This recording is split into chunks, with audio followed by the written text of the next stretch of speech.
आज मैं एक वीडियो देख रहा था। मेरा छोटा भाई संयम मत खो।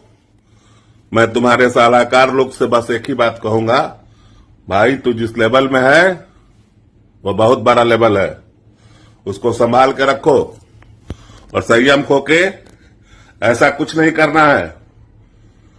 हम सब मिलके तुम्हारे साथ हैं और जो भी है उसको समझा देंगे। जो तुमको उखाड़ देगा वो हम सबको उखाड़ देगा। विश्वास रखो अपने बड़े भाइयों पर, संयम रखो और सुझाव है कि जल्द किसी का जवाब मत दो। हम सब हैं ना, हम लोग करने में विश्वास रखते हैं, कहने में विश्वास नहीं रखते हैं। भाई मेरा, नवाबों के नगरी में तुमसे बड़ा कोई नवाब नहीं है। Love you. हम खुश रहो, आबाद रहो, मस्त रहो।